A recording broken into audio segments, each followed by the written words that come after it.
Hi, it's me again with Corel Roll Tips and Tricks. And somebody has cut these pieces out with a CNC router, but now they want to cut them out, cut out a template and then engrave them inside their laser. So there's the problem right there. You've got a hairline that's like in the middle of that. So just take that and move that out of the way, and you actually had two. So let's just delete that, take this one and just delete it. That was your problem.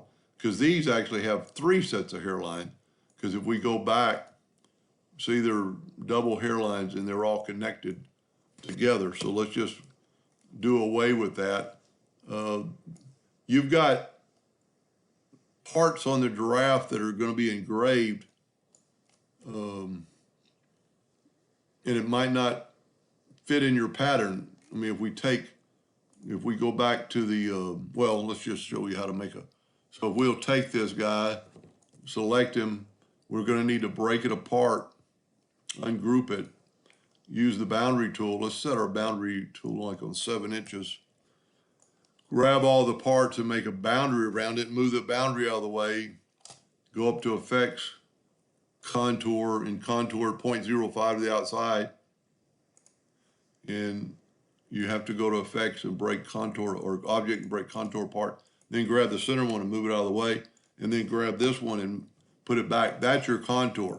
So my question is, with the giraffe, you've got an engravable line here, and if your part doesn't fit in there perfectly, it's going to engrave some spots and not some spots.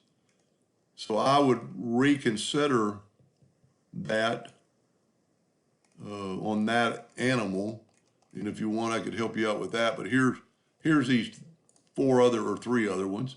2 of them are identical. We need to put an outline around this guy. And really the best way to do that, let's not just get out of the way, because we could go up to Object, Group, and ungroup it, and then take the outline away. But if we look at this, what happens, this is what he called me about. He's getting this. So there's something, I don't really know what's wrong with this file. Normally that happens when there's a leak. So what you have to do is take your Smart Fill tool, fill in with the Smart Fill tool, fill it in, left click, right click, and then look what it did. It worked perfectly on your contour. So then because we've nudged and haven't moved anything, we can break the contour part, take that inside one and nudge it over there, and then take this new one and nudge it twice. So now you have a contour to lay, I guess that's a hedgehog. And the same thing on the snail probably. And just, let's nudge him out of the way a little bit. Let's go to Object, Group, and ungroup, and let's take the line. I don't really know what the problem is, but it's going to do it again. He's getting the inside and outside contour. There's something wrong with that file. So just fill it in with the Smart Fill tool, left click, right click, and if you do it in black and then you contour with red, you'll be able to see it. Go up to Object, break contour apart. Whoop.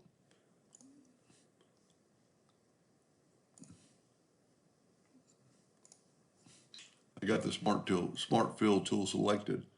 So, or you go back to your pick tool and then move that over, and here's your contour around the snail. Now the snail's going to work because you don't really have any black lines outside the animal, on the border of the animal. So if you'll do that and this chameleon, and then just a suggestion, he's going to have to mark both sides of them. What I do, you've already got the block of wood that you're going to do. Just, let's use the one we've already done, the one that has the hairline around it. Let's get rid of this one. So this is your little bit larger copy. You're going to have to Control D and make a duplicate, mirror it, and then move it over. I should have grouped it together. Let me back up here. See, there's 2 objects selected, so Control G to group it, Control D to duplicate it, and then mirror it, and then you could always grab your carbon copy. So what my suggestion is, put the block of wood, cut these out with your hairline, cut one out, make sure it fits. even on maybe a test piece of wood, and even maybe put blue Turner tape on your laser bed so you'll know that it won't move. And then after you engrave this one, you could actually engrave that one. Now this would be a good example, but they're not going to take very long. You could actually vector engrave this in a tenth of the time it's going to take you to engrave it. But that's what you have to do, engrave on this side, flip that block of wood out. This way you've got the laser knows where it's at. And on your particular laser, he has an Epilogue Helix, you'll actually go and you can, if you remember how to select an item, if you don't, just delete that item and just print from there. I might look at this giraffe and make a second video on how to make this better. Anyway, hope that helped a little bit, and thank you for watching.